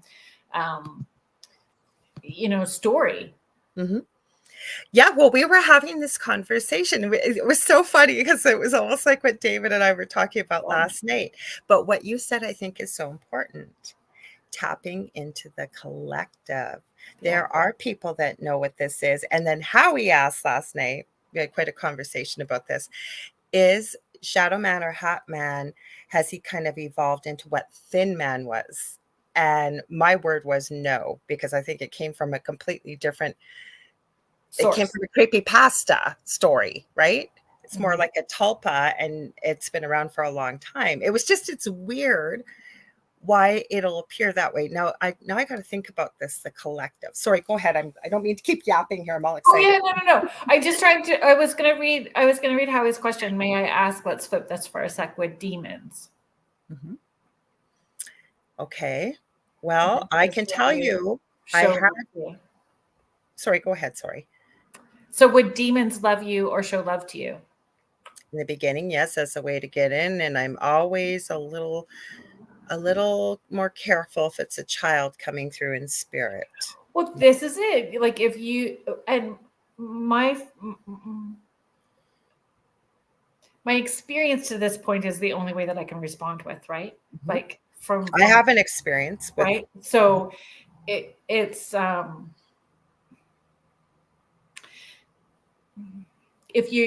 people tend to not breathe and relax. So if you're holding your breath and you're disconnected from how your intuitive senses work, you wouldn't understand you wouldn't be able to discern the difference between something that's hiding what they truly are and how they're presenting, and how that could feel different from, fully exposing who they are, right? Like you wouldn't be able to tell the difference. You would just want to believe that it's a little kid that's laughing. I'm like you. If it's a little girl, there's something wrong. Yeah, the girl. It's always a little girl. Yeah. No. Okay, so my experience with something like this, and I'm still not 100% convinced that this actually was a demon, and here's why. This dream happened like 16 years ago. It's like it happened 10 minutes ago. And in my previous home where all the activity was, there was a tree in the front yard. Oh, do you want to read that? Or you want me to finish this? It's up to you. Oh, okay. I'll finish this quickly. So, and it was a dream. It was a lucid dream, obviously. And he was up in the tree, this man, and I can tell you what he's wearing: dark charcoal pinstripe suit. I always say I'm not a high maintenance kind of gal, but I could tell that he was wearing very expensive clothing. And as I'm looking up, he's got this white silk shirt on, black silk tie, and the jacket. And then he had this very neatly trimmed black goatee and mustache, all in one piece. His hair was black and slicked back to here, but it was his skin. It was kind of this sickly, greeny white, and his eyes were completely black, and then they went to flame, and they kept flashing. And he said, "Hello, Laura Lee." And I'd just been talking to my husband at the time about, I had a little business, and I was selling handmade jewelry and pet accessories, and I'd been out the day before. Everybody wanted to carry my merchandise, but they didn't want a commission. And we had just watched the movie The Secret. So that tells you how long ago this was. And Right. I remember my husband at the time, Earl, saying, well, maybe it's The Secret. I had this dream that night. So he says, "Hello, Laura Lee. You know that little business of yours?" He says, "That's nothing. All you can do," he said, "I can offer you wealth. I can offer you fame. I can offer you everything beyond your wildest dreams. All you have to do is agree to follow me." And in my dream, it's not radio friendly what I said, but I want to know, who are you? He then told me his name, told me he was a demon. He spelt it for me. And again, I got even more firmer, but you get the, what, out of here right now, dude. I'm not following you. And he started laughing at me, and he wagged his finger and he goes, "Oh, no, no, no, no, no. Every time you see a crow or a raven, you will know who it is." I called on Archangel Michael in that dream. I can't even describe the brilliance of the colors, like royal blue, silver, and white. I woke up sweating, shaking, and crying. I'm getting goosebumps telling you. And that was my introduction to the paranormal. I was not looking for this, because all heck broke loose after that. I found the name 5 years later, and I'd been raised Roman Catholic. I'd never heard this name, got the exact spelling, the exact animal form, everything. Wow. Mm-hmm. So was it? I don't know, because we know tricksters will do that too, right? Yeah. Mm-hmm. Yeah. But since I've not had an experience like that. Mm-hmm. I don't know not had light workers that have. So here's an interesting, I had a not nice experience. Mm-hmm. And after that not nice paranormal experience, where it was definitely dark and heavy, mm-hmm. It helped remind me that light always wins over dark, and that I needed to ensure that I was stepping into any of those experiences armed with light and first. 100%. Like that it's not, I had to remove the ego. It has nothing to do with me. And the fear, because once you educate yourself and understand that it's like energy, you're no longer a match for something like that. Yeah. Nothing to fear, not being arrogant, but standing, I think, in every human being's right that we have dominion with our higher power, whatever that belief is, right? We have that right to tell whatever you don't belong here. Go back to your lower astral realm or wherever you come from. And light and love, right? Yes. Though that phrase just irritates me. I don't know why it does. Mm-hmm. And what's that, light and love? Yes. Because everybody says it. And it's been so no intention behind it, no actual action behind it. And so their thoughts, whereas in actions don't line up. So as soon as I hear that and I can feel that it's not all lined I up, didn't mean it that way, and I know you didn't, but really, if you break it but down, it's you true. feel into it, right? Like that highest vibrational source is unconditional love. Yes. Mhm. And it is that highest vibration, and tapping into holding that amount of love, and the vibration of love, and that light, like beaming it out from you, right? I love what you're saying. Like, even you'll hear people that are empaths. I believe most of us I believe all human beings have these gifts, but some of us are more tuned in for whatever experience or whatever it is, right? And it's all about our experiences as we grow up and what have you. But where I'm going with this is you'll hear people say when they're empaths that it's a curse. I don't look at it that way. It's such a gift. But you'll hear people say that you have to protect yourself, you have to shield yourself. So I have a video that I share the most. I don't have a big YouTube channel, but I share it, and I believe I channeled it, and it's called How to Create a Love Shield.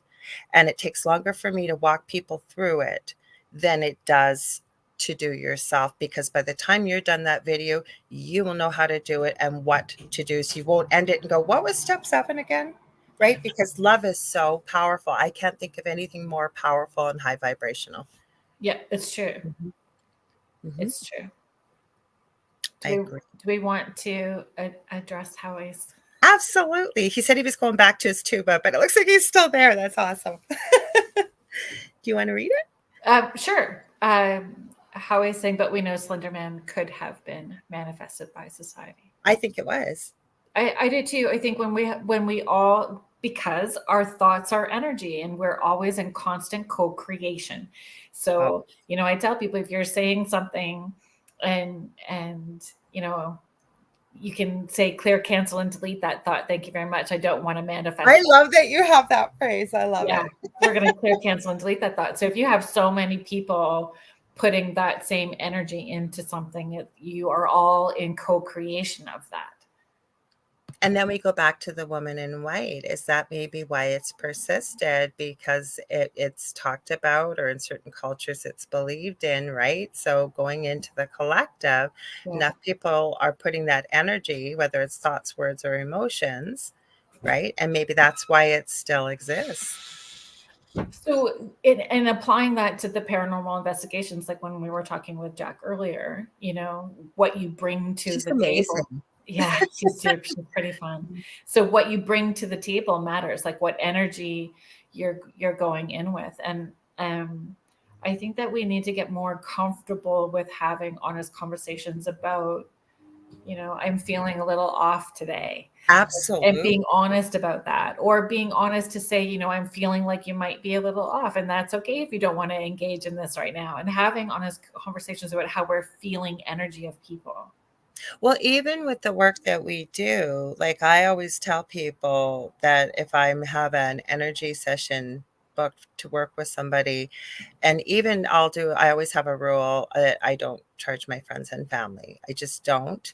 And say somebody will message me and they're really not well, and I'll say, I'd be happy to send you some crystal Reiki, and I'll actually do a session.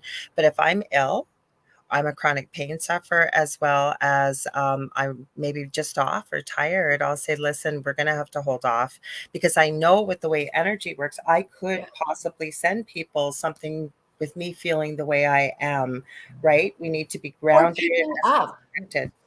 Sorry? Or picking up. Like, Absolutely. it really leaves you vulnerable for something to slip in. Yes. Works both ways. So I agree. Yeah. And so learning to speak our truth and feeling okay about that, right? And giving yourself a lot of unlearning. And giving yourself the grace, because let's think about it, right? What do people always ask you, at least within, I would say North America especially, how are you? And most people, not all, but most people say, I'm fine. But are you really, right? Because we don't want to make people uncomfortable. Exactly. So being honest. So Lisa Marie Alderton, thank you so much. Hello to you too, and happy Friday. Thanks for joining us. And I just want to bring up Michelle's. Oh, cool. I saw that. I just want to bring Michelle's comment up as well too. She's like, whoa, this is what happened for me in a dream the other night. Claim my free will.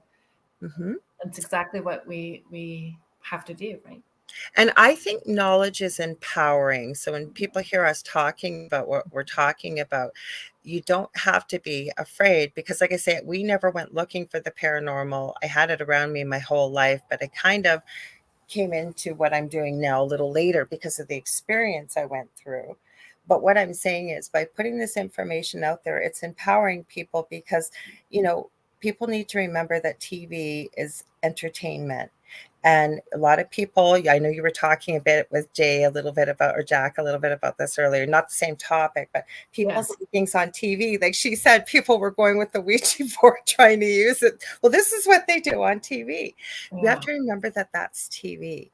And when I've run across, I know you have, and other people in the paranormal world that innocently are mimicking what they're seeing on TV, say dealing with spirit or the paranormal. And you need, like Jack said, what that was on your guest, we need to be, one of our number one rules, and I was like celebrating as I was getting ready, that be respectful. That's so important, right? And people Mhm. are mimic some of the things they see on TV, and they go in provoking or taking things from a haunted place or whatever that may be, right? Yep. So, mhm. 100%. I just want to bring up Megan's question. Did you need mentors to help understand and develop your experience and interactions? Yes, in the beginning, but what happened was I was trying to figure out what happened in our home. Why did this happen? Why did it seem to come out of the blue? What was going on? Like I said, I was never looking for the paranormal. It found me. But looking back through my life, my dad's side, my grandmother was psychic. Never mind my first experience. I'm 58. I remember I was barely 4 years old. I had strange things happening throughout my life as a nurse, working nights, things that I would go into a room that I probably wouldn't have checked for another hour or two, just listening Right. and going. So it's been around me. So it helped me understand it. But in the beginning, I started locally. Then I went province wide, then I went countrywide, then I started going to continents. Like it was like an 18 to 20 hour a day job. And I did start taking courses. But the other thing I want to point out is that spirit, I believe, and when I say spirit, I mean our guides, angels, ascended masters, those high vibrational beings. I believe they'll hold classes with you. I believe that meditation is our workspace.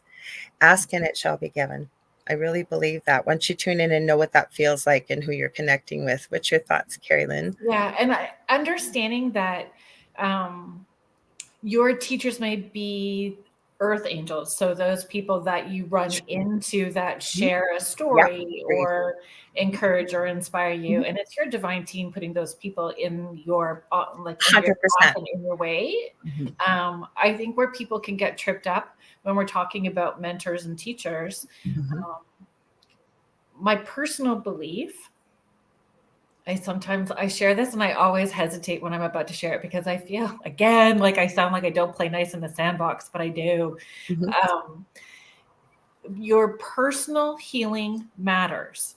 So Absolutely. the Mhm. more that you have accountability for your emotional, physical, and mental health, 100%. Mhm. raises your vibrational level so you can hear with more clarity and confidence. And so you need to be okay that you may find a teacher that you resonate with to a certain point and they've played their part and it's okay to outgrow Absolutely. them Mhm. and just with gratitude move past them. So with gratitude, not with guilt, not Yeah. with no with no heaviness, no judgment.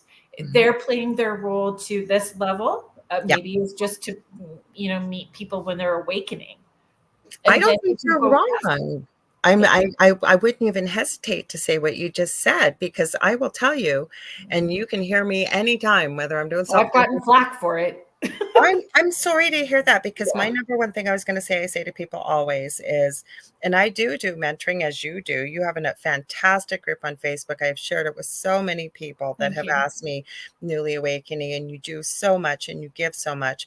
But when I'm mentoring as well, I had someone contact me and went to pay me right away. I said, whoa, whoa, whoa, whoa, whoa. There is so much stuff out there. I am happy. Sent them a bunch of stuff. And I said, because I want to be mindful of people's money as well, right? Like it Yeah. costs money. Save it for something once you really maybe know what you want to do. But my whole point is I always encourage people work with a variety of Yeah. mentors. It's kind of like working with spirit.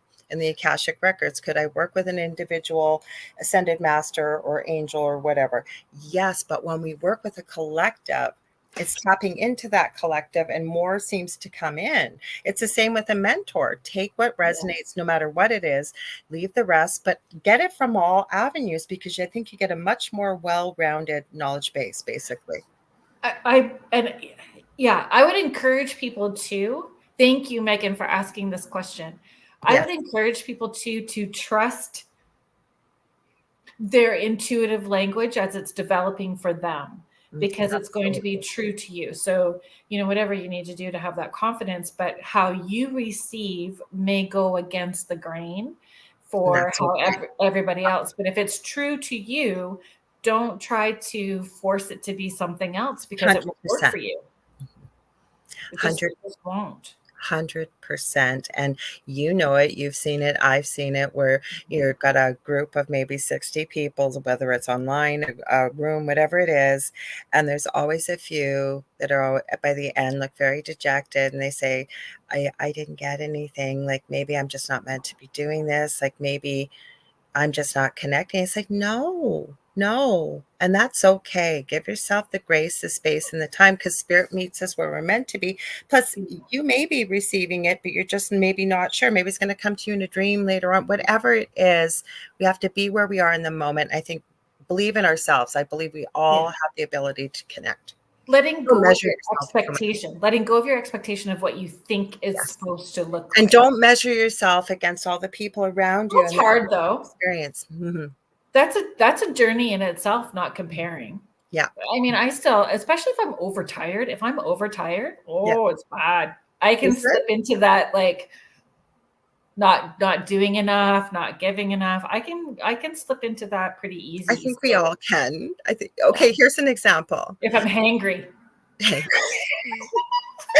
I'm hungry, it's bad. I can give you a personal example. I work with two women with the other side with spirit, and one of them is the most incredible channel, and the other one's this is going on with my computer once in a while. I'll step back. It's probably me getting too close. I heard feedback. Anyways, one of them is an incredible channel, like almost like automatic writing, and just the most incredible words of wisdom. And the other one, like, she writes all the time and gets messages from spirit. Can I do automatic writing? Yes. And I'm hearing from spirit, not just then, like, it's about time you start sitting down to write. And I really don't like it because I can't read my writing because it's coming so fast. But then I started, and did I do it because it was just for me? No, I thought, I'm using my mouth and there's other pieces, like my voice, so I started writing. Now, did I do that because I heard the calling? I've been hearing that calling for a while, but being honest, I felt like I'm not contributing enough. Like, I'm just speaking with my voice rather than writing. So what did I do? We all do that. Yeah. And I think, Spirit's going to push us because they understand where, the most benevolent outcome is for us. So we just have, I just noticed it goes by so fast when I talk to you, Carolyn. Yeah, no. There's just some messages I want to try to get to. We're just going to remove this one first, and then we're going to get to Howie. I actually have 4 angels behind me. But I don't know I know that you can see my big one. So I'm not sure what your connection is to owls. Sorry, I didn't mean to stick that up there. I meant to get rid of that. I've done that before. I'm like, you need to go. Yes, you need to go. Yes. Sorry. I saw this comment with Megan with 3 littles. I'm permanently overtired. Yeah, that's the one I wanted to get to next. It lit up for me too.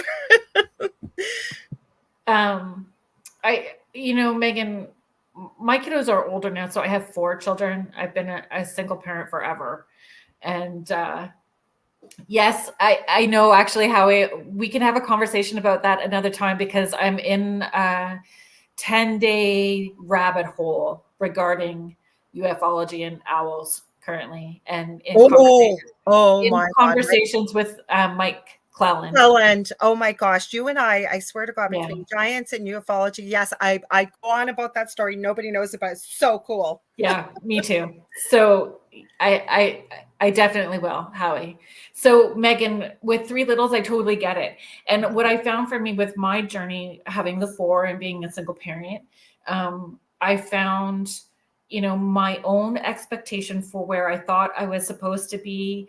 I needed to give myself grace because my children also needed to be comfortable with the growth, because that energy is being felt by everybody in the space. And for my children, it really pushed me to have accountability for my own energy. It pushed me to be aware of how I was releasing my energy, what I was taking on, what I was bringing into the house. Like our little ones are our best teachers. So, let them help you on your journey, and don't necessarily switch it the other way around. There's a really cool book if you're interested. It's called Child of Mine Know This by Rebecca White Cotton. And it's a fabulous book that talks about us having agreeing contracts with one another and things that we've agreed to. So it might I'm going resonate. to leave one comment to that as well. I have two boys, and one has severe autism, still very much like a little, even though he's 25. But my whole point is absolutely 100% what Carrie Lynn said.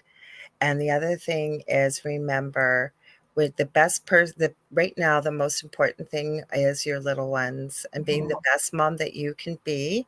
Remember, there's no time and space on the other side, and all things will eventually evolve where they're meant to be, and that's okay, because they're only little ones and it goes by so fast. So I hope that helps too. It's Child of Mine Know This by Rebecca White Cotton.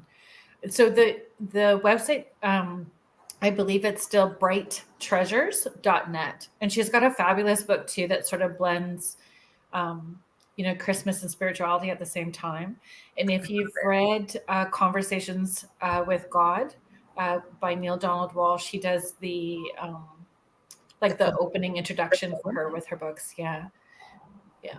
And Joanne, I just wanted to get this message up here too, because I know that we need to start, being mindful of time. I could talk to you all night. I know, ditto. I love hanging out with you. Thanks. I do too. Thank you for having me.